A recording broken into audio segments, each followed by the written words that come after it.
Hello everybody! Checking that you can hear me and see me. I know it's a little bit early, but I like to do a tech run through before we start. So feel free to chat. I'm going to share this link with others so they can join us. So feel free to ask questions in the comments as we wait for others to join. I can't answer any official xTool questions, so nothing about your orders, when things are gonna come, financing, that kind of stuff. I'm just the guy doing an unofficial walkthrough. I'm a beta tester, so we will see as people get here.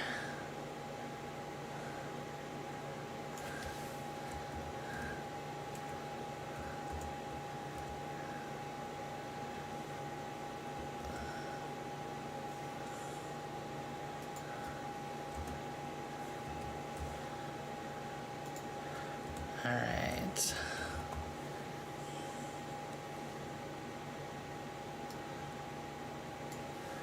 Okay. Let me get description stuff set up. Apologize, this is last minute and lots of stuff going on in the world. So let me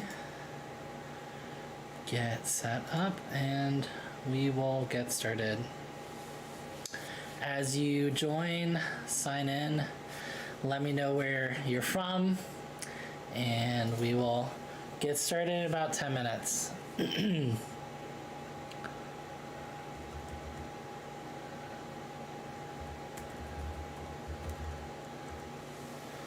All right.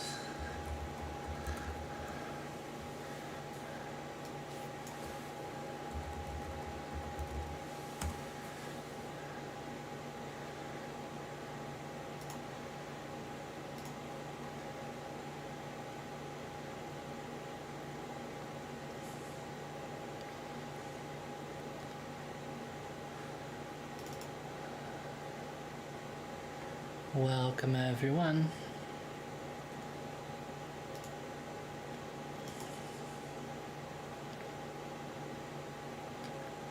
All right.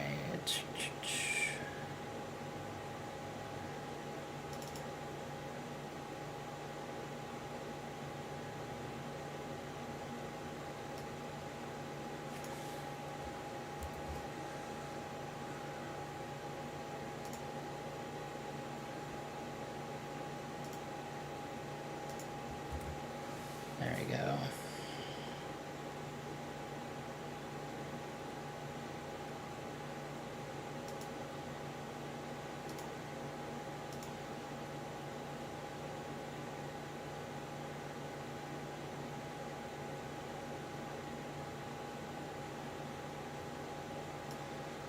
All right, I think I have everything set up.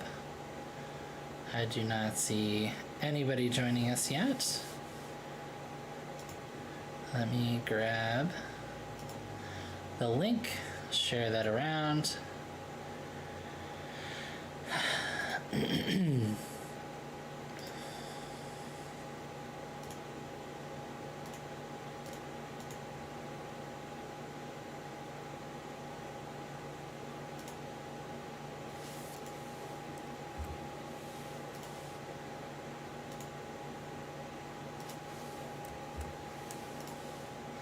Invite all the important people, new friends and not yet friends.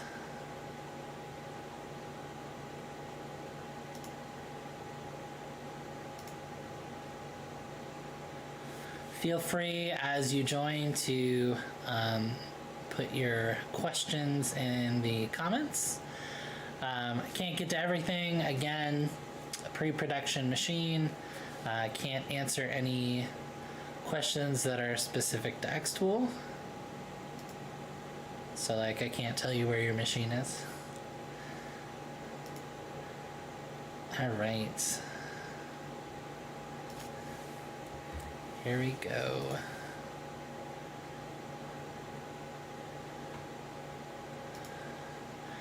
sharing in one more place.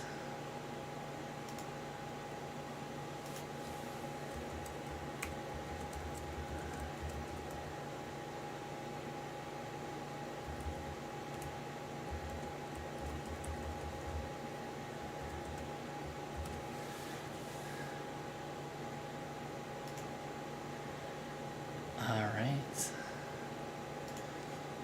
I have shared the places. Hey, Ashley. I saw you pre-ordered. Super, super exciting. I'm excited to see what you make. For sure. Is there anything specific that you'd like to know about? Feel free to ask questions. I have the measuring tape ready to go. I know a lot of people are asking, you know, what size things are. I decided not to set up the auto feed for this live stream, just because it would have changed like the direction, and it would have been a little bit.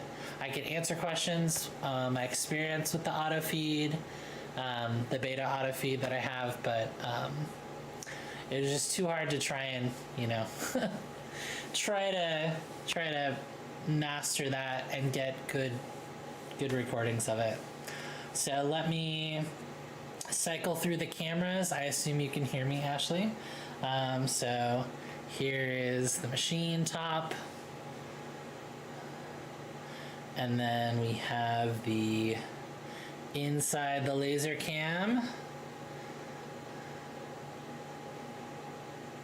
See the cameras in action, absolutely.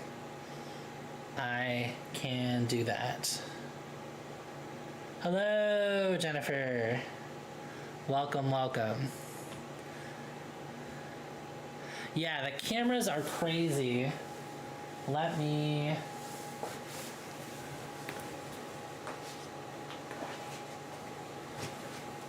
While I'm waiting for people, yeah, the close-up camera is just crazy. I don't know if you can see that very well, but to be able to line up stuff with a close-up camera is like really, really insane. Like I almost wish I had kept some scraps. The bed camera feels a bit more grainy than, you know, than even the P1, but the close-up camera is pretty awesome. How does the back when compared to the view of the original laser box? So I honestly think that the main camera is actually worse. It's positioned closer to the M1, where it's like further away, so it's sort of looking out over the material instead of being like, you know, a camera in the middle of the lid. So like you can do major layout kind of stuff, but the close-up camera is really where you get control. And I can show that in just a second. We have 4 more minutes, but did not bring a pen, but hey, Michael, welcome. But I'll start with the camera. Let me put in something maybe more interesting for that.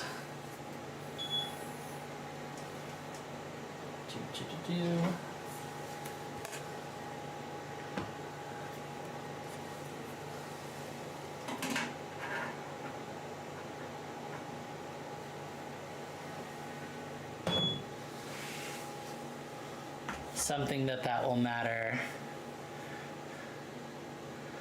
Hello, Monkey Woodworks and more. Yay! The other amazing beta tester has joined us. Super exciting. All right. Well, we are, I think, close enough to starting. So let me start with the camera, since Ashley was asking about that. Yeah. So let's start with that. I'll start with the laser cam so you can see what I've placed in there. Gonna refresh. All right. So first I'm gonna show what the camera's doing, and then I'll show you in the software. So let me first close down all the distracting windows and make sure that I have the chat up. All right, awesome. Okay, so I'm gonna show the camera moving around. So I'm gonna focus in on a middle part, and you'll see the camera race across, take a picture, and then go back. So what that looks like in the software, let me make sure you can see, let me resize this. There we go.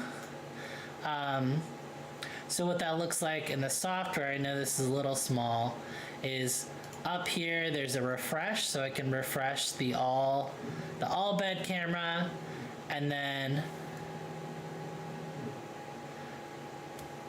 I can capture close view and choose a section that I wanted to take a picture of. So the lighting is a little crummy, but I mean I can see it on my screen. So yeah, so now I can place something. So let's do a circle. So I can place a circle. We'll put it like right here between these other shapes. We'll do cut. Let me pull up my cheat sheet. I've started a document. Oh man, let me find that. So I started a community settings document, so that I have all the settings as well as I can get down. I haven't memorized them yet because I've been going back and forth between a lot of stuff. All right, so 3mm acrylic, 85 power, 16 speed. All right, so let's go back to our, I'm gonna do the measure function. So I'm gonna do precise measure. It should be around 3. I don't really have to do that. But I'll enter in 3. I have tape on hand, so not all colors reflected very well. This is clear, transparent, or this opaque, sorry, acrylic. So if I wanted to use the dot really well, I would need to put some tape on it so that it reflects and gets an accurate distance. And then, all right, so it is, I believe I said 85 power, 16 speed. Let me check that right now. 3mm, yep, 85 power, 16 speed. Okay, and then like I've done, I've lined it up super close, right between these two little cutouts that I did for another thing. I think they're cat ears. All right, so we're gonna hit process. We'll go over to the laser cam.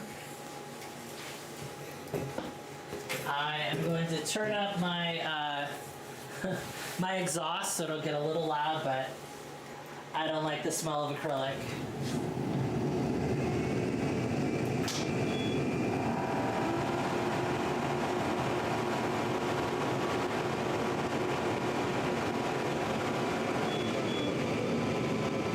So that was super fast.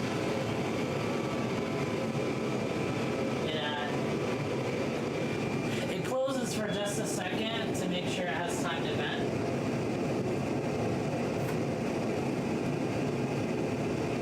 And you can see it's cut cleanly through. Let me switch over to the room cam.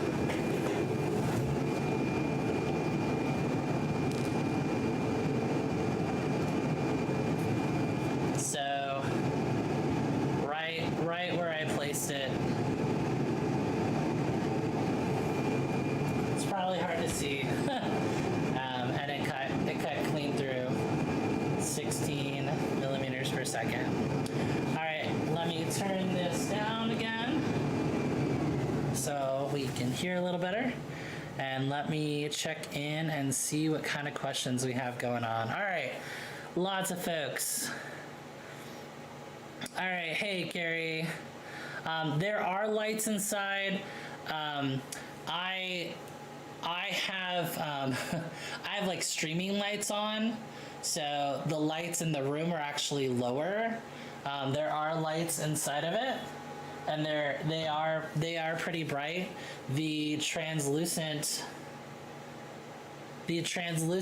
of the material actually made it darker because it's sort of see-through. You were seeing the bottom through the opaque material. So the material was showing the bottom of the bed. It usually looks brighter than that. Yeah, kind of wish I hadn't as well. Majority of my scraps. I know, it's crazy. Yeah, the close-up camera, I think if you watch the live stream, the two things I found, being able to cut crazy stuff out of close-in, and then being able to like restart stuff. So I always make sure that my material is squared, so it's in a position that I can repeat. And as long as you're not changing it this way, you can use the camera, the close-up camera, to restart a job, to do another pass. And so that's pretty awesome. Yeah, I totally get that. That's just live hello. Yeah, I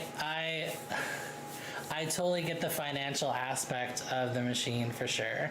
All right, are there other questions that you all have? I can talk through the materials that I've tested, some of the settings I've found. As you guys have questions, feel free to jump into the chat. So that was 3mm acrylic. I've also done 6mm acrylic. Really, thick, but doing it in one pass, which is awesome. I can show that as well. Stamp making, way easier. I can make a pretty deep engraving on stamp rubber in a single pass. If you wanted to do something super awesome, you could do 2 passes, but it cut cleanly in 1 pass, which is something I had to do 2 before. How fast to do 3mm wood? I can show that for sure. Batch processing in the live. Have I played with that? I haven't played with that just because it's not something I do much of. I know that they've implemented it in the M1, and people have used it with that. Let me do 3mm wood, and we will go from there. All right.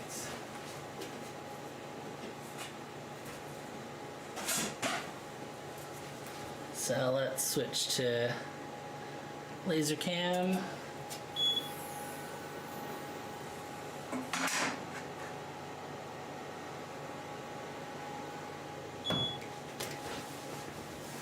Okay.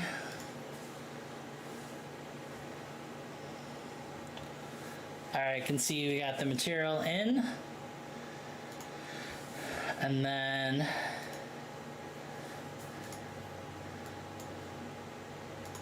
gonna refresh our software.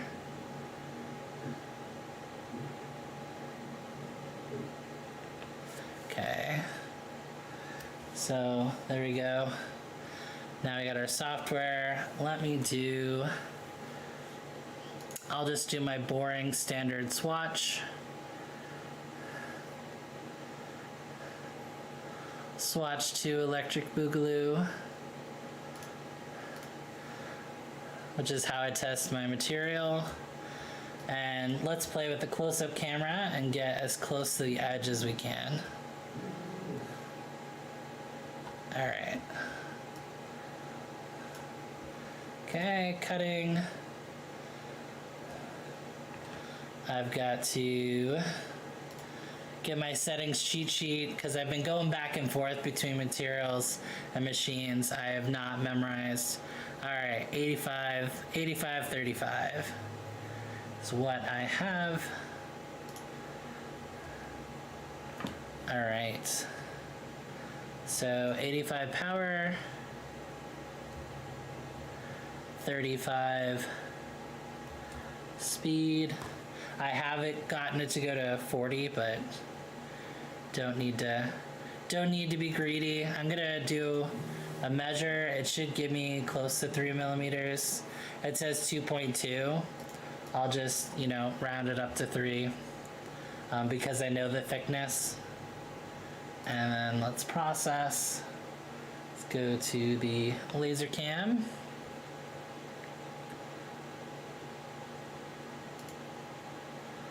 And get it started. It's gonna get a little loud turning on my purifier again, because I am not venting outside.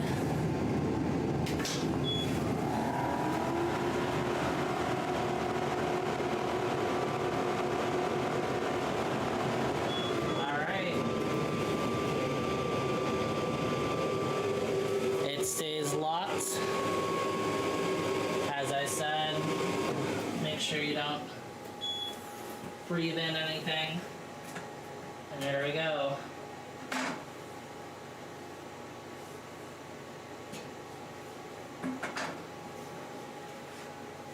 All right.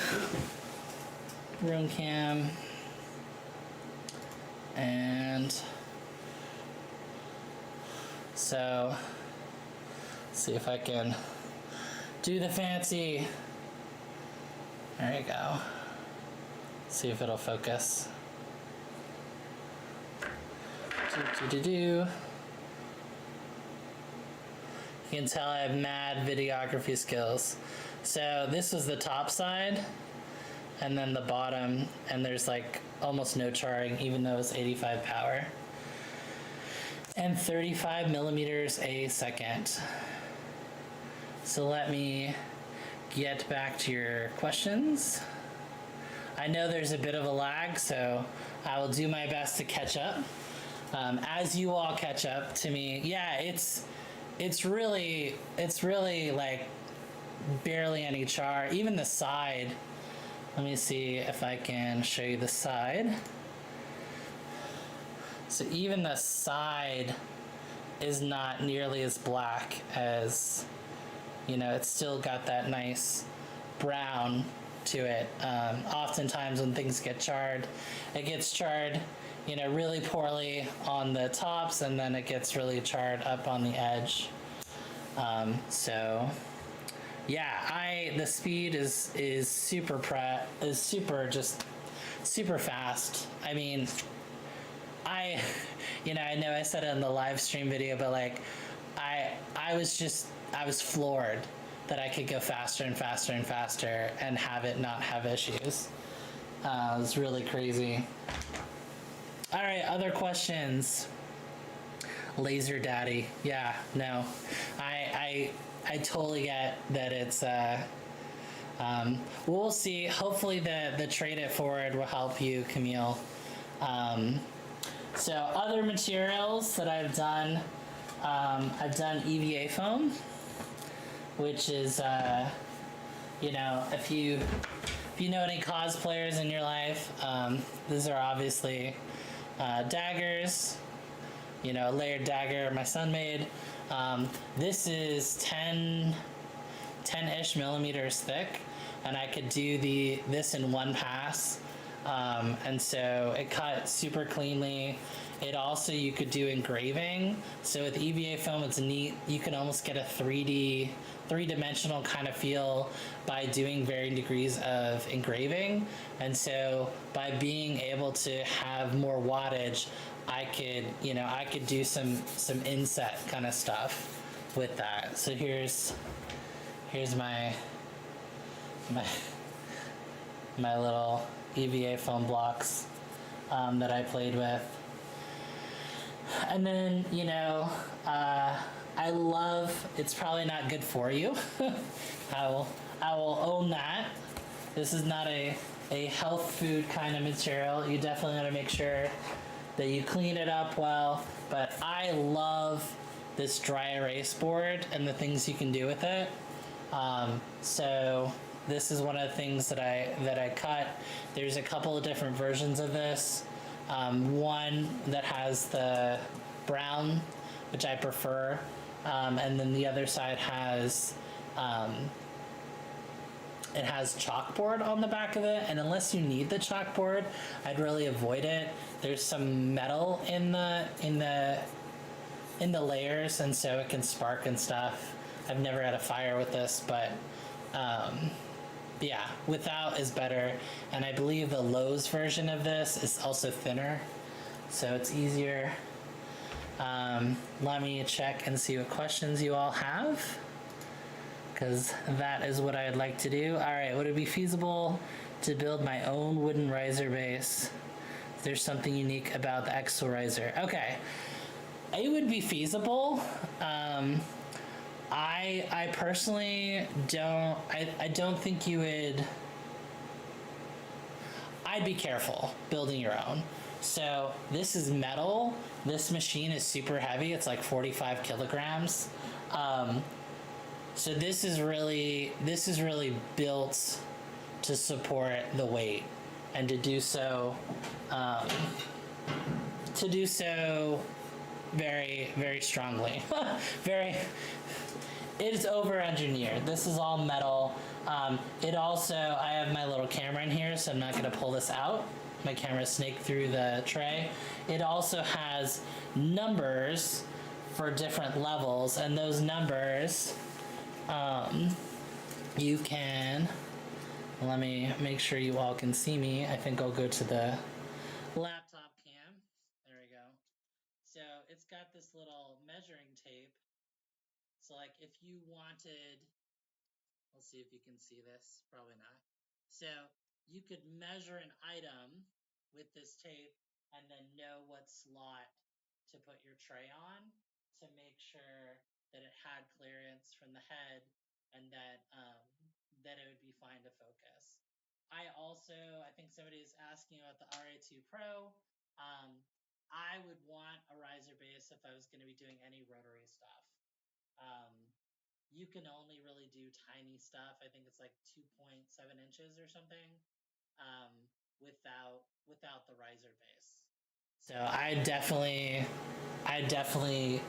plan on having the riser base if you're going to do the rotary, and you have to have it if you're going to do the auto feed. And again, I'm not sure that everybody's as excited about the auto feed. You need a large space. You need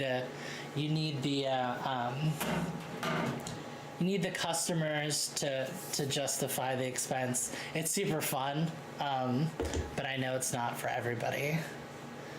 All right, let's see what other questions we have. You can't hear me. Oh no, lost my mic. Okay. It's probably, give me 1 second.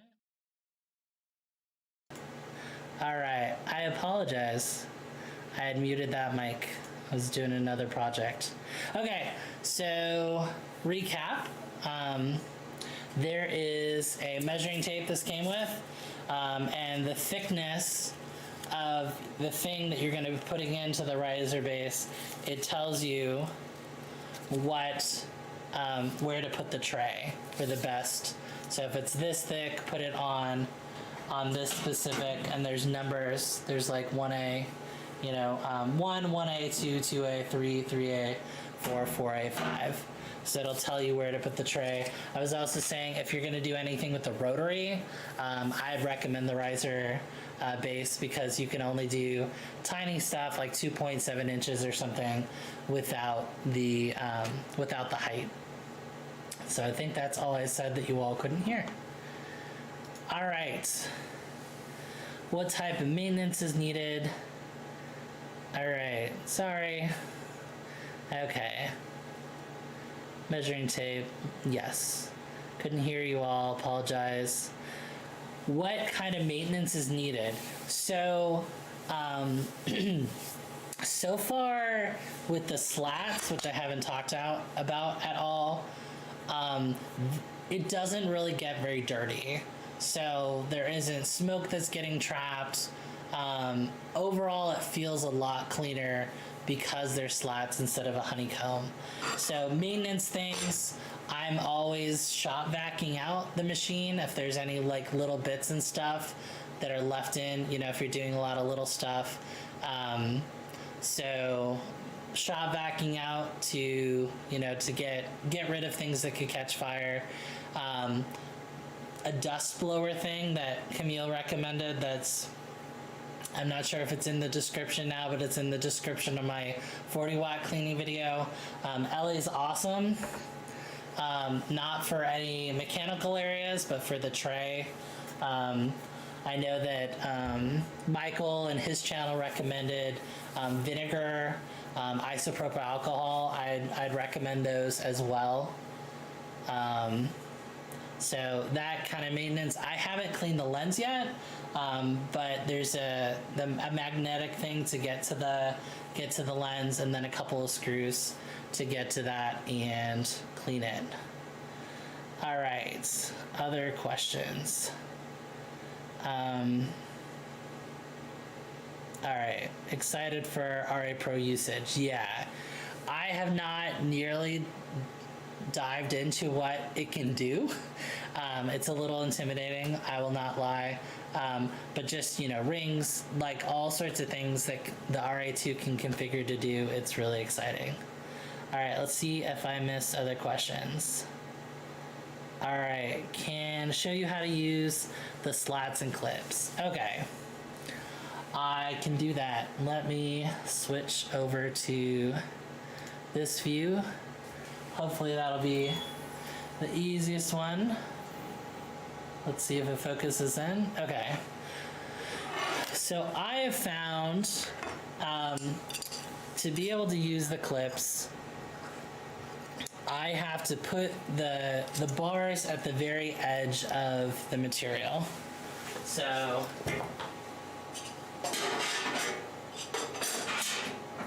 for example, with this, put one slat in, and then put the other slat on the other end of the material. If it's inset too far, then these won't reach.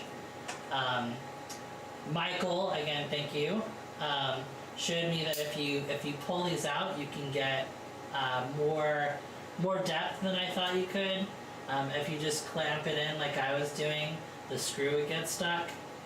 But basically, this is going to go into the slat, and then the top part.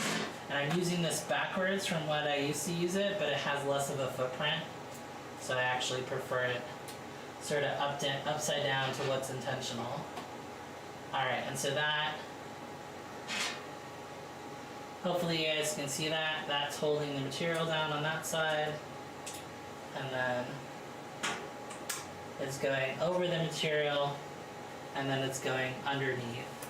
Let me switch to the laser cam and unstick it, because that's what I do, and then I'll show you guys. We will see if you can see very well. Not terribly, so you can see how it's underneath it. The light is awful. Sorry if you guys are getting seasick. So it's gripping underneath the slat, and then it's gripping over the material, and it's spring loaded. So it is gripped onto there. All right. Does that answer your question? Hopefully. All right. Dual camera close up work in cylindrical mode. I don't believe it does. I haven't tried it yet. I've not tried it in cylindrical mode, but I'm not sure it would, but we'll see. All right. What are the clips? How do you get them? 4 of them came with the machine. Again, it's a pre-production machine, so I'm not sure if they'll give you 4. I don't see why they wouldn't, but maybe they've come up with something better. How many clips? 4. All right, other answer, batch processing in the live. Have I played with it? Okay, I thought I already answered that. I apologize. I haven't played with batch processing.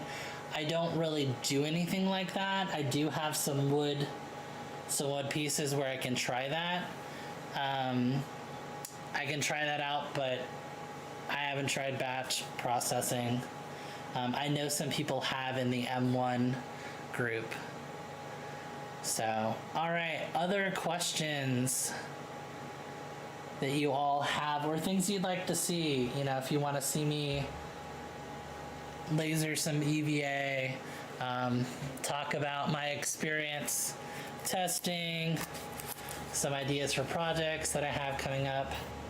Oh, I am happy to answer what I can. I know Michael had asked how tall does it get with this, and it's a little over 16.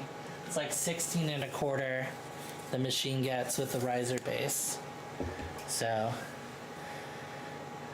all right, does the refresh button XCS refresh overall view camera?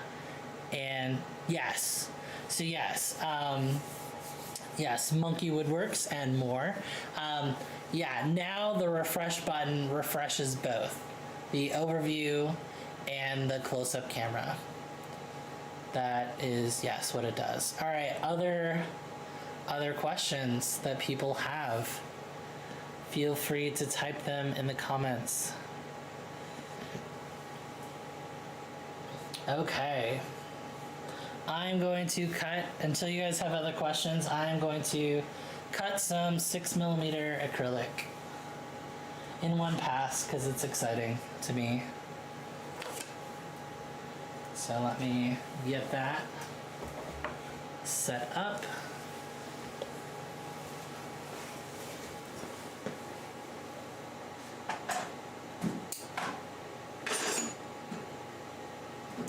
Clips off. I'm gonna move the slats.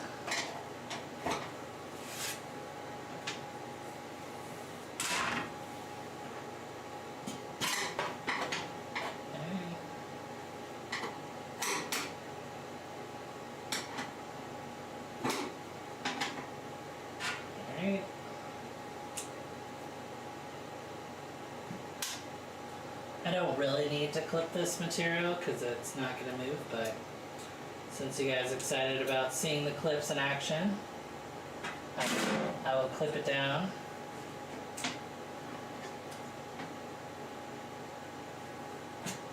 Alright, there we go. Let me check the laser cam. I know I moved it, so it might be off. Let me check that fast. Okay, still looks good.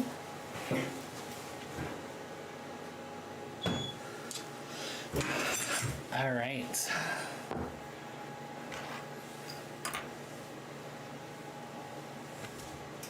So let me pull up the software.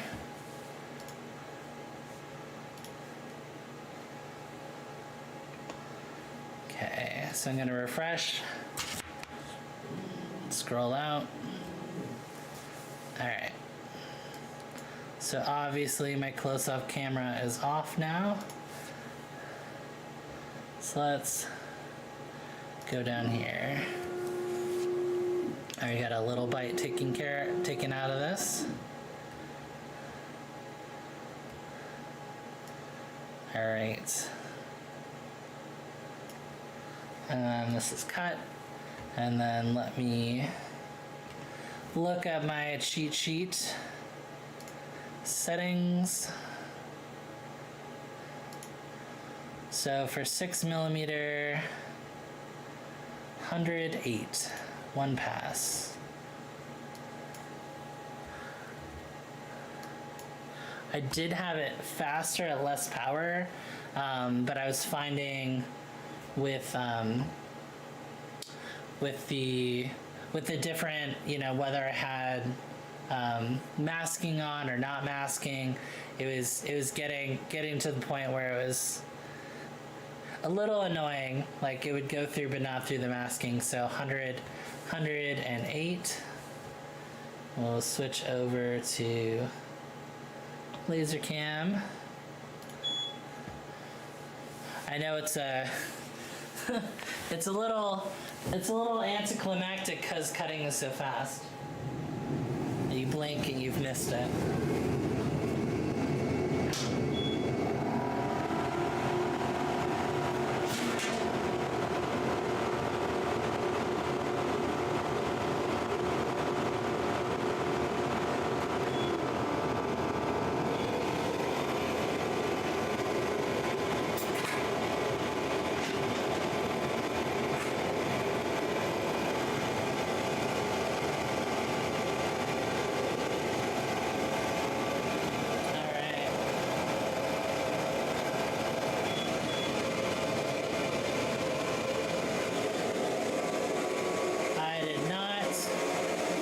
Securely enough. Don't know if you guys can hear me. I did not clip it securely enough, and it got unclipped. So I'm gonna put another support in there so that won't happen, and we'll go again. Nothing like live television, right? All right. There we go.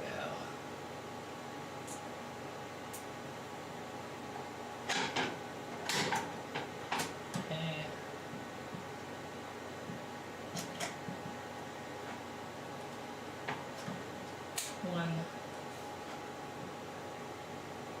and the other.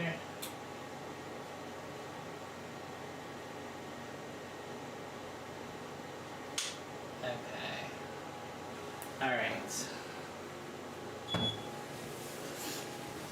Okay. Laser cam.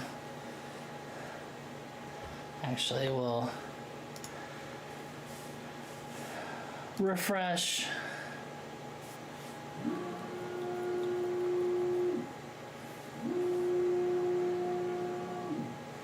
Okay, let's move in. There we go. All right. That was the other piece I missed. Didn't change the thickness to 6. So that's probably what happened. All right. I'm not a professional. All right, laser cam. Let's do it again.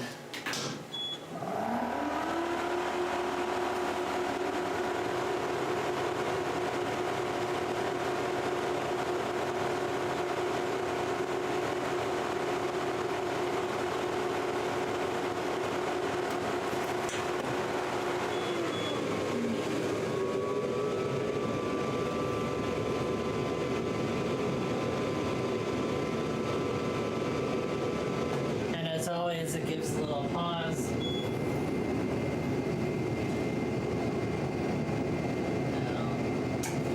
Clip.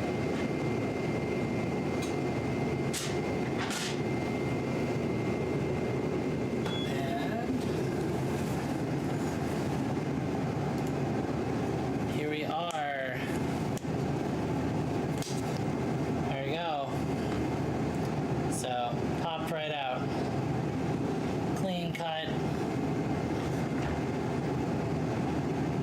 and really nice edges. When you're doing multiple passes, sometimes part of it's shinier than the other part. So, all right, let me get back to questions. See what you all think. All right, let's get back to.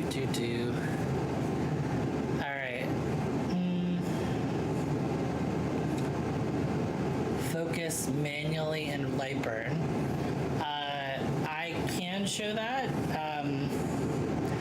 It's not terribly hard. It's just a little math problem. The thickness, and then you subtract. I think it's 3 millimeters. I don't want to get into light burn. I'm not an expert on that, but I can show that in future when I have it all set up and I know the measurement. But it's not terribly hard. All right, pass-throughs and setup. What are the steps? Are setting up automatic conveyor belts. Yes, I can show that in a second. Have you heard them say set the power at 100? Okay, so all right, Shelly, that's a good question. So running it at 100 power all the time, it will decrease the life of the laser. So yeah, so for this, I could have, instead of having it be 100, I could have had it be a lesser amount and done 2 passes. This is more a demonstration of what it can do in 1 pass, but definitely you don't want to be running 100% power all of the time. All right, pulls up material. How many slats come with it? I can count fast. Let's see. 1, 2, 3, 4, 5, 6, 7, 8, 9, 10, 11, 12, 13, 14, 15, 16, 17, 18, 19, 20, 21, 22. Around 22. It's about every other one. Once I started with the slats, I basically, took them out and I only use like 4. I might use a little more if there's a soft material or something that's a little wobbly, but you don't need to have them all in. It's actually harder if you're gonna go between open plane and closed plane, open plane and flat. Like, it's easier to have less slats. So there are a bunch. Let me grab the auto feed and show you. I'll just put it in to give you a sense of what setup is, and then I will start catching up with you all.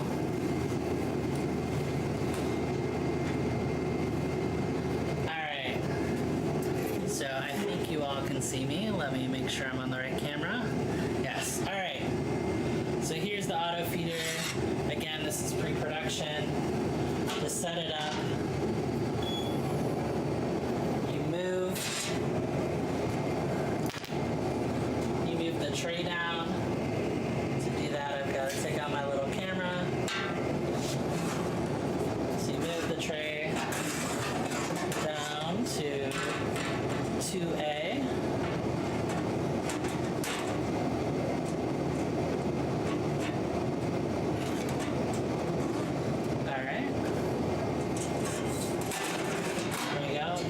Partially out, and then the feeder goes in.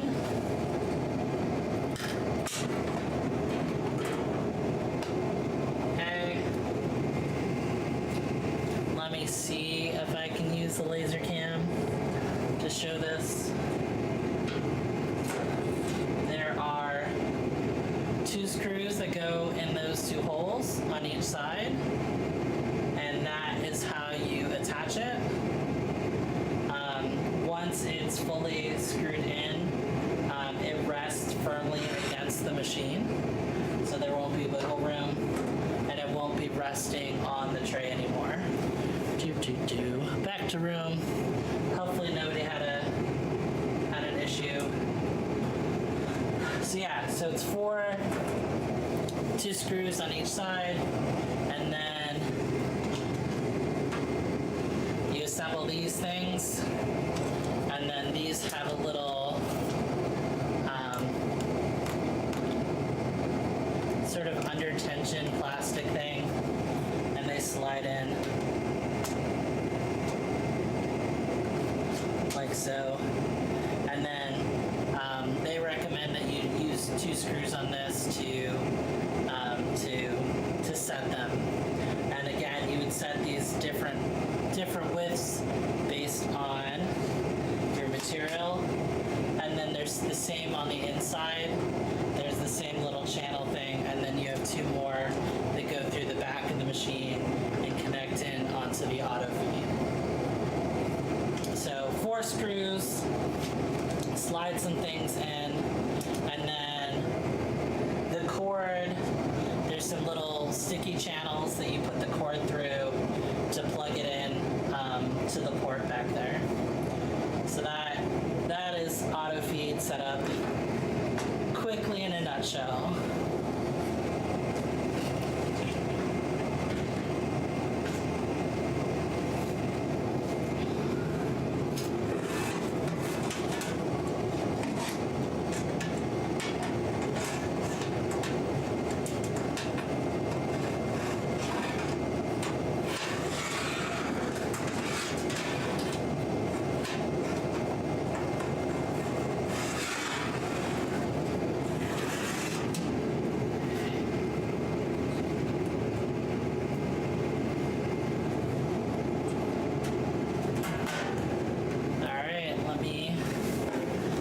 catch up on what you all are asking.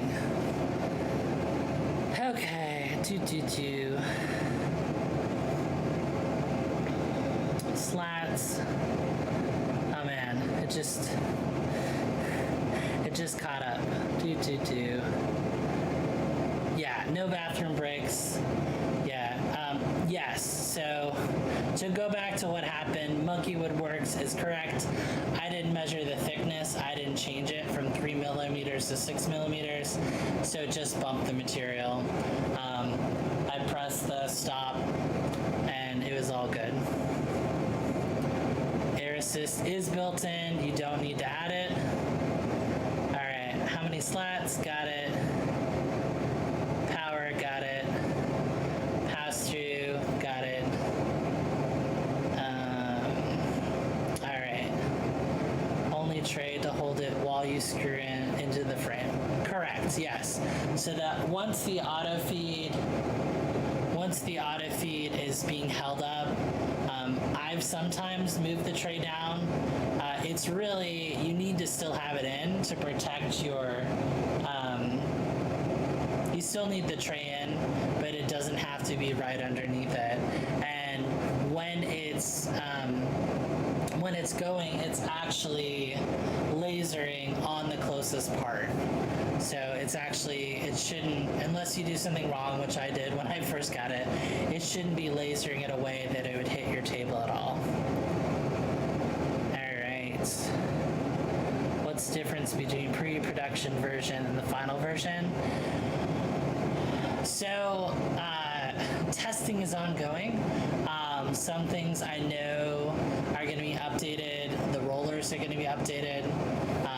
You know, I don't want to say I broke things, but as a good tester, I tried things and I made mistakes. And so to make it as good as possible for you all, I know they're updating some of the hardware and stuff to make it more foolproof than it has been because of me. I'm not sure of any like physical changes. Like I don't think any colors are changing. I don't know of any major changes other than, you know, some auto feed stuff. But they're always making things better. All right. Lightweight, so I'm guessing the metal tray is sturdy enough. Yeah, it is. It's not too heavy, and the tray is hard metal. I will say, when screwing the auto feed in, it would help to have another person holding it up physically.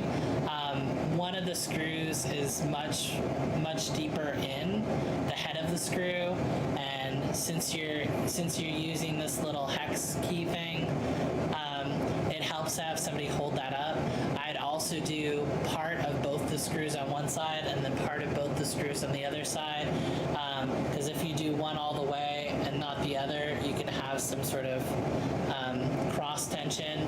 But having it hold it and then either another hand or another person just holding it up makes it a lot easier than the screws aren't pulling it up, and it makes it go faster. Okay. Can only cut 23.7 wide. What is the actual number? What is the actual max width you can put through the auto feed? Okay, so you should be able to cut the same width regardless of mode. So I've cut up to almost 18 inches on the auto feed, but there's nothing that should be limiting it to a smaller number than the other. So it still has the same space. So you should be able to cut whatever the max thickness is. If it's 23.7, I think it's close to that, 23.6 or 7. And then yeah, the actual length depends on how many of the feeders you have. All right, how long are the conveyor rails? I don't know that. Knowing that they're going to be knowing that they're going to be updating the system, I don't want to give you a number that's incorrect. I know that at least with the pre-production one, there are two lengths. So there's longer ones that came with the auto feed itself, and these are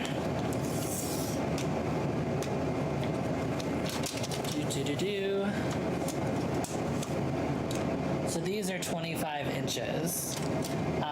So some longer ones came, and then the extension rail kit rails are a little shorter. Again, this is pre-production, so I know they're making updates to this, and this is 21 and almost a quarter. But again, these nest in, so you're gonna lose some of that length as it clips into the other one. Like I said, it's pre-production, so that could be updated as they make the rails even better. All right. When you have auto feed plugged into SCX, so no, it doesn't automatically switch. So Monkey Woodworks asks, when you have the auto feed plugged in, does it switch automatically? No, you've got to go into another mode, just like with the laser flat mode to conveyor. You have to switch it up. It's not light. Okay. Jennifer, Mrs. Shar, yeah, it's not light, but it's not gonna knock the tray out. It's, I don't know, 15 pounds would be my guess. Has she played with it? So she's helped me with it. With the unboxing. So this is one of the things we did with it.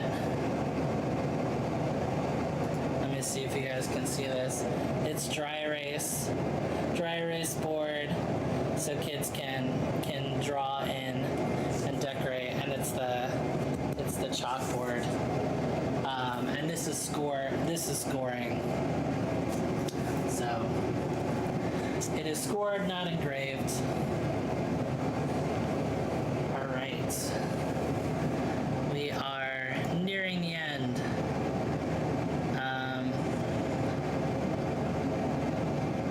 Okay, has she played with it? So Ashley, I have not done curved surface mode. It isn't enabled yet in the external beta software yet. I've been told that should be happening soonish, in the next couple weeks or so. So until it's enabled, I can't really say anything about it. I've seen what you all have seen. It's super exciting. I'd love to know how the nodes work and how you choose how many to do and that kind of stuff, and I'll figure it out. I'll definitely share as I'm able when that gets enabled. How would you do a project with manual feed? I have not tested manual feed since like the very beginning, when they were figuring it out. How manual feed works is without the riser base, this tray comes out, and then you feed the material under the machine itself. I found it really hard to do because you have to advance it pretty exactly. Tech support was awesome. They shared with me a way to like cut something to try and keep it straight. I know they're working on it, but I haven't played with it with manual pass-through since pretty early on, when it was very rough in beta. So I can't really share much about where it is now. I haven't done anything with it in at least 3 weeks. So sorry, I cannot share with that. All right.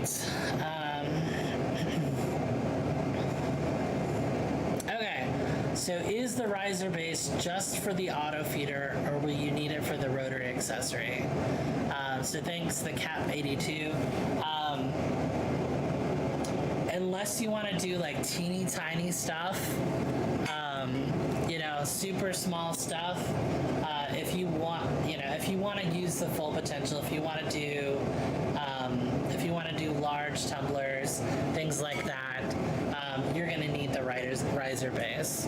So you're going to need it both for auto feed, and if you want to do significantly large rotary stuff, but also if you want to do, like, you know, they showed like a suitcase. I haven't done a suitcase, but if you wanted to do something larger and set it in there, the z-axis does significantly expand, so it can focus on pretty large things within that space. So if you had something you wanted to customize, some, I don't know, wooden kits or something, or if you wanted to make a box and then custom engrave on the box after it was assembled, you could do that with the riser base. All right, let's see where we are at. Yeah, I know, Ashley. I really want to play with it too. I was really excited as soon as I heard that they were doing it. Without a Okay, so Ron asks, without the honeycomb, what keeps small cutouts from falling through the tray? So it's a little, I'm not sure why this is what it is, but I haven't had stuff like clean falling through. So I don't know if that's just how the laser is versus others. So like when I did the 6mm acrylic, it still was in there. Even when I did the little red piece, it's like still in there. So I've not had something like fall through. I'm sure it could. You could find a way to catch the little things if you needed to save them in place. I've not noticed that things just clear cut and fall. And again, I don't know why that is. But all the things that I've done with wood, with acrylic, have stayed in. I was doing some foam board, and I would not recommend doing foam board because it's too powerful and it caught fire. But the foam board did fall through. But most of the materials that I do that are substantial, it hasn't fallen. I've tried to think of ways to have it so if something fell, I'd catch it, but then I also wouldn't want it to get hit again. So the falling down might actually be safer than keeping it near where it could accidentally get hit by doing something adjacent. All right. If you're doing something like leather, I'm not sure what the question is, Camille. You saying like if you're doing something that is more malleable? You can write your question again. I'm not sure what you're asking. All right, probably a name.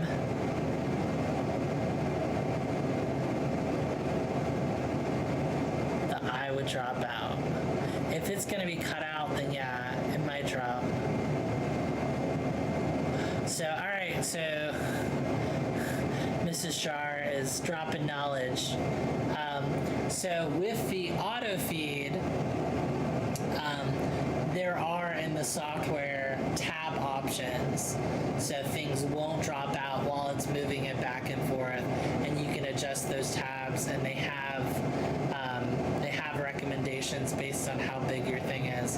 And a tab is essentially an area that it skips. When I did the sign that I just showed you, I think I had 0.5 millimeter tabs, and then I had them, the tab power was 50%. So it skipped, but did half the power where the tab is. So it made it easier to pop out those holes for the sign and the sign itself. All right. How do you keep the leather on the slats with something flexible? So you can use more slats. So I would, since they're not that far apart, you could even, depending on your leather, you could even put the slats not skipping any spaces. So I think Monkey Woodworks is saying that. So yeah, so you could just have your slats really close together, instead of skipping or instead of having them at the ends, and that would there wouldn't be much wiggle room. So it'd be closer to a honeycomb-ish kind of feeling. All right, is the external fan enough? Using conveyor indoors or something additional needed? So I have not used it with only the external fan. So, I mean, I apologize. I've not used it with only the internal fan. It's cold here in Ohio, so I've been using the M1 purifier. So it's an indoor one. It's got filters, and it has more draw than I think the built-in fan does. If I were going to, again, not move it around a bunch, I would get an external fan. I've really enjoyed the AC Infinity line. They've got tons of cubic foot per minute flow. You can adjust the intensity, and they're relatively quiet. So, yeah. Okay. We've got time. We got 5 more minutes. All right. xTool. Okay. The Scar is asking xTool P2 versus Aeon Mira 7. So I don't have a ton of experience with Aeon Mira 7. I've never had it. People that I know that have looked into it, bed size is a big deal. So with this, there's a pretty decent bed size. With some of the other, like Thunder, with some of the other ones, there's a huge bed. And so if you want, not to mess with auto feed, if like bed size is all that matters to you, getting a larger bed would meet those needs. Yeah, so I don't have other specific comparisons to make. If pieces don't clear cut, are there rough edges? No, there are not. There are not rough edges. So it's smooth. I don't know. I can cut something else now and show you. I don't know why it stays in. But most of the stuff that I've cut, it stays in and I have to gently push it out. With the tabs, however, if you're asking about the auto feed, yes, those are a little rough. Let me see if I can find a tab easily. So I don't know if you'll be able to see this. Let me switch so I can see my camera. So right there, you can see that where the tab was, the tabs were, it took a little bit out of the back. Again, that's not important for the sign. I'm sure if I had more patience, I could have done something to release it more easily. I also could play with the tab cut power. It was at 50%. I could have bumped it up. But yeah, so the tabs can leave edges. All right. Acrylic stayed when I cut it. Yes, absolutely. Same experience, Monkey Woodworks. I've had the same experience with wood, where it cuts through and then for some reason it stays in there.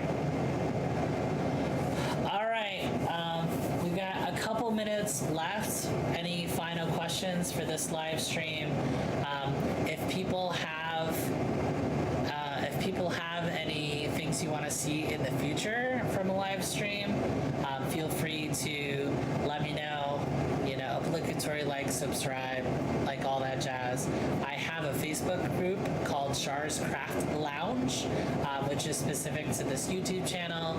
So if you want to get questions and things or ideas for future live streams, that would be the group to join. I also have started an unofficial P2 group. It's focused on the machine. It's a very focused group, so there's not a lot of extraneous chit-chat kind of stuff, but questions that are not related to tech support, not related to, xTool needs to do this or that, all those kind of things are welcome to the unofficial group. So, unless there is any other questions, I appreciate you all coming.